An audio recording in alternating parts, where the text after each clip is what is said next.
Hey guys, welcome back to the channel. If you guys are new here, welcome. My name is Braden Timmons, and today we are going to be talking about Halloween, the Curse of Michael Myers. That's right, guys. We are officially bringing a close to the Cult of Thorn trilogy with Halloween 6's review. And if you guys are new here, consider clicking that subscribe button and turning on notifications for all future videos. I've had an absolute blast talking about Halloween every single week with you guys as we journey to Halloween Ends. And we are on the 6th installment, which means that we only have 6 weeks left. So Halloween, the Curse of Michael Myers is set 6 years after the events of Halloween 5, and the plot follows Michael Myers as he stalks the Strode family, cousins of Laurie Strode, in order to kill his last surviving relatives, while Dr. Sam Loomis pursues him once more. The film also reveals the source of Michael's immortality and his drive to kill. So, what can I say about Halloween, the Curse of Michael Myers, guys? Well, I will say I watched this movie twice this weekend, okay? I watched it twice just to, really get a sense into it, because I really do think that this is one of those Halloween movies that has a great Halloween atmosphere. I mean, the Halloween atmosphere in this movie is absolutely fantastic. And the film is directed by Joe Chappelle, and I'm sorry if I said that correctly. If it's either Joe Chappelle or Joe Chappelle. But nonetheless, I apologize if I said that incorrectly, but I will say his direction in this movie is absolutely awesome. Like, if you look at the cinematography and you look at the way that he films Michael Myers and the way that even Michael Myers looks, minus on the poster, I'm not a fan of on the poster how it literally looks like Myers is wearing a black glove, because he's never worn gloves at all, but I do think that the direction of this movie is really well done, especially the shots of Michael Myers. They have background shots, they have view shots of him watching people from a distance. They have I love the shot, especially in the theatrical cut, where Jamie is in the barn and the lightning flashes. She sees Michael Myers and the lightning flashes and he's fucking gone in an instant. That's good shit, I'm not gonna lie. I will say the characters in this movie, Paul Rudd, this movie, it stars fucking Paul Rudd, which is hilarious because he's Paul Rudd now. But then again, next week I'm gonna be talking about Michelle Williams, and she's fucking Michelle Williams now, right? Like, all of these actors, and that's one thing about horror that you can really love and appreciate, is that actors, they start in movies like this and then they go on with having outstanding careers. And I will say though, the cast of this movie has pretty much disowned this film.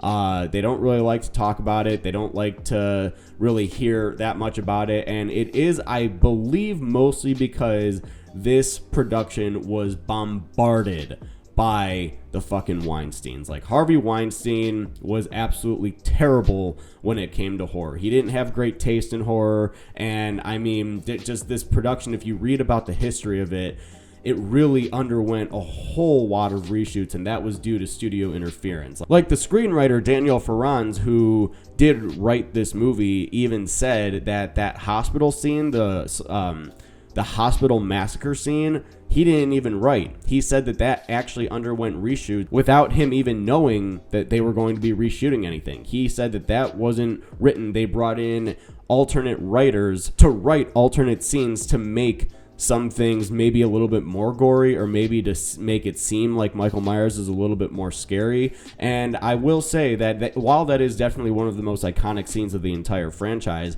it's just kind of crazy to think that that's the type of production that all of these people were working under. They were working over a very micromanaged production. So, and that's another reason that, I went back and I watched it again. Like, I read up on the history after I watched it, and then I went back and watched it, and I'm like, you know what? I really want to give this an honest, I want to give this an honest review, because again, it's really, really not that bad when it comes down to it. Now, I don't like how this movie, I never was a fan of the Cult of Thorn trilogy. Like, I love Halloween 4, don't really love Halloween 5 at all. And then Halloween 6, I'd say, is probably like right in the middle if I can rank the Thorn trilogy. But I think that the reason is because I don't like there being a backstory as to what drives Michael Myers. I don't like the fact that they try to explore this thorn symbol and everything. And I understand that they have to do it in order to make a story out of everything. But I'm not going to lie, it's just something that I can care less about because I've always seen Michael Myers as just the driving force of evil. I've just always seen him as pure evil. So having Michael Myers being a part of this cult and having this symbol mean something, like they try to explore the whole Sam Hain thing and everything, but that all gives Michael Myers a backstory and a reason as to what is driving him. And while I understand that was set up in 5, 6 really gets into this Thorn thing. Like Tommy Doyle is having to explain the whole thing to Kara. He's obviously obsessed with Michael Myers. There's also this radio show that nonstop talks about Michael Myers. Barry, the Barry kicks ass type of thing. I know that that's a very, very popular shirt out there that a lot of horror fans like to wear. And I mean, like, Michael Myers is still very much present in Haddonfield. Even at the Strode residence, the kids of Haddonfield, they're like, putting up the "He's Coming" sign, and John Strode is literally freaking out on it. And again, I do want to talk about the Myers house here, because the Myers house is once again not what it was in 5. It's like literally they decided that, you know what? We're not even going to pay attention to continuity in this. So I guess I could pinpoint several issues, and I just think that I'm like, guys, you guys could build and construct a new Myers house. You guys could do that. You guys are a production studio. You guys have all the say in the world with everything.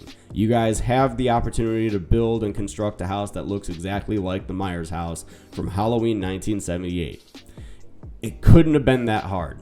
But you know what? They decided to, in Halloween 5 and Halloween 6, they decided that, you know what? Nope, these are going to be the Myers house. Like, that's just something that really bothers me. I don't know if it bothers you guys as much as it bothers me, but I think that they should be able to reconstruct the Myers house and shoot stuff in the Myers house. And I understand that there are a lot of things that happen in those houses during the last couple of films, and maybe if it was the original Myers house, they wouldn't have room to, because it is a very small house. But I mean, look what happened in Halloween Kills. I mean, they were able to utilize those narrow hallways and make it very, very creepy and spooky and everything. And I do think that if they did that with Halloween 5 and Halloween 6, maybe the movie, in my opinion, would have been a little bit better. But people seem to continue to enjoy this movie, and I'm not saying that it's got a bad atmosphere or that there's a whole lot of stuff wrong with the production value of it. I think that it's a really damn good looking Halloween movie.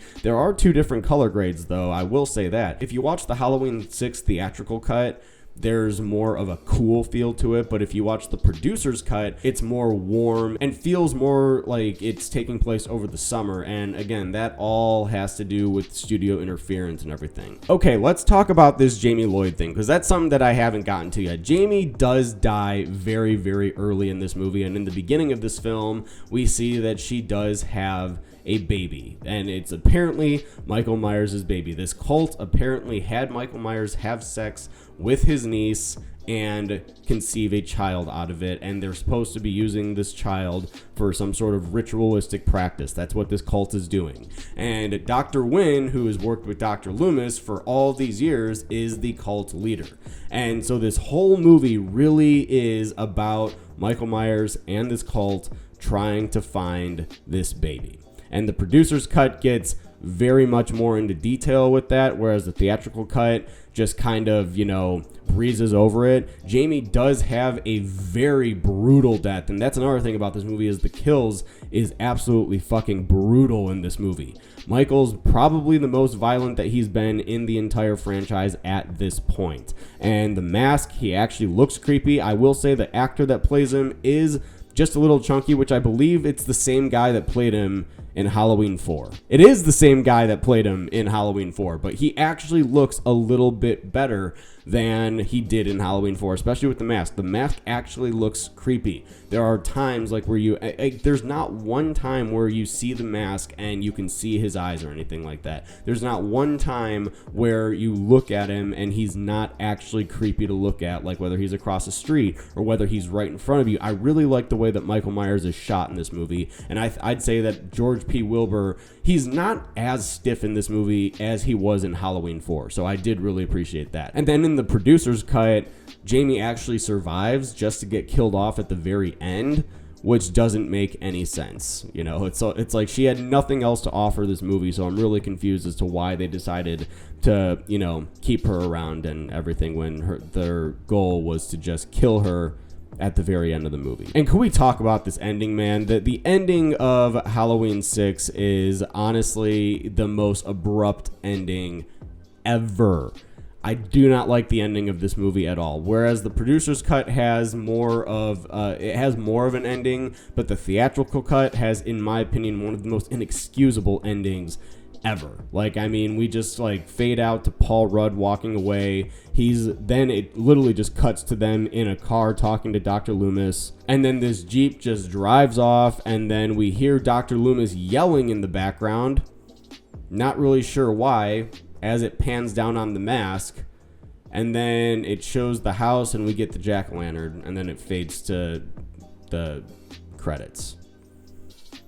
And that's the ending of Halloween 6. And I gotta say, it's very abrupt. It's not a great ending. And I want to take a minute and say R.I.P. Donald Pleasence. This was his last film that he ever worked on. He did die shortly after the production. He died February 2nd, 1995. Donald Pleasence, you are missed every single time a new Halloween movie comes out. And while I know that Dr. Loomis did make an appearance in Halloween Kills, and the guy did a really great job at really mimicking Donald Pleasence, Donald, you are fucking missed all the time within this franchise. And yeah, guys, that's what I think about Halloween 6. I don't think that it's the worst Halloween movie. I don't think that it is the best Halloween movie. I'm gonna say that this movie is more of a bloodsucker than anything, because there are some really slow elements and there are things that I don't really care about in this movie, but at the end of the day, it is not the worst Halloween film. So I just think that it is kind of slow, and I'm just not really a big fan, again, of them really giving Michael Myers a backstory when he has always just been the embodiment of evil. So